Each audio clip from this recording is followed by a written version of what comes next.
Je vous propose 4 façons de vous libérer de vos pensées obsessionnelles.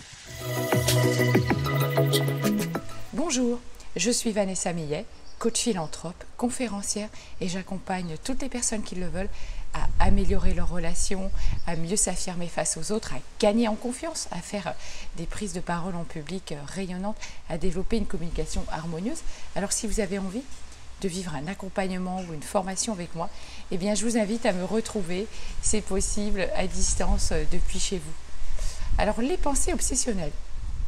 Ouais, alors si vous avez des idées fixes, justement des pensées obsessionnelles qui tournent en boucle, des ruminations douloureuses ou des pensées bloquées, eh bien je vous invite à suivre les 5 étapes que je vais vous proposer pour vous en libérer, vous en détacher petit à petit. La première étape, vous savez, quand on est omnibulé comme ça, quand on a des pensées obsessionnelles, des ruminations comme ça, eh bien, comme je dis toujours, plusieurs cerveaux valent mieux qu'un. Je vous invite vraiment, parce que dans ces cas-là, vous savez, c'est comme si notre cerveau il était grillé. Il ne fonctionne plus vraiment, on peut plus se fier à notre logique.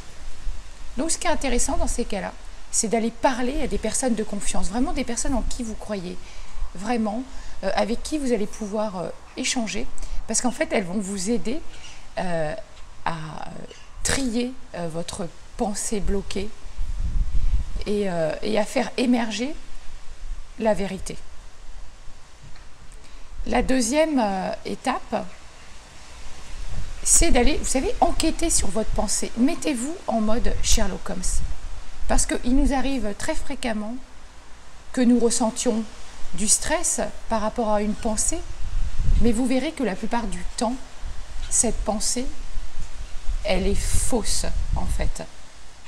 Elle est fausse, ce n'est qu'une croyance, et pourtant, elle s'est vraiment installée durablement en nous, on n'arrive plus à s'en défaire. Donc vraiment enquêter sur cette pensée, vous pouvez vous poser 4 questions. Est-ce que ce que je pense est vrai? Comment puis-je savoir finalement que c'est vrai? Comment dois-je réagir quand je pense à cette pensée? Et enfin, qui serais-je sans cette pensée?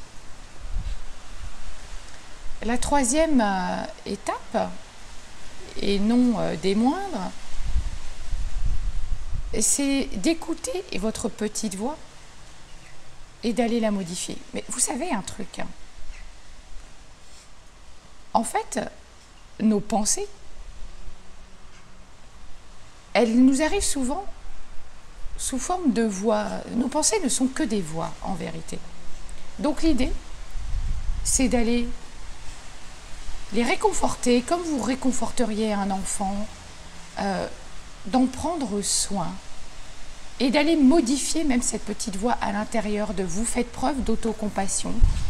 Amusez-vous à moduler le timbre de cette petite voix intérieure, à la transformer, à la rendre plus joyeuse, plus sereine.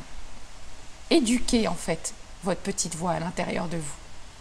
Et enfin, quatrièmement, je le dis assez régulièrement, là ça va être vraiment l'exercice physique. Vous savez parfois, quand l'esprit est hors de contrôle, qu'on sent vraiment que notre énergie s'emballe vers l'anxiété, là on sent vraiment que c'est trop, et bien là tout simplement il va falloir la détourner et l'utiliser, cette énergie, à faire totalement autre chose. Donc je ne sais pas, mais allez marcher, courir, nager, faites quelque chose dans lequel vous êtes totalement présent à ce que vous faites. En plus vous verrez que l'exercice physique c'est toujours un booster d'énergie positive.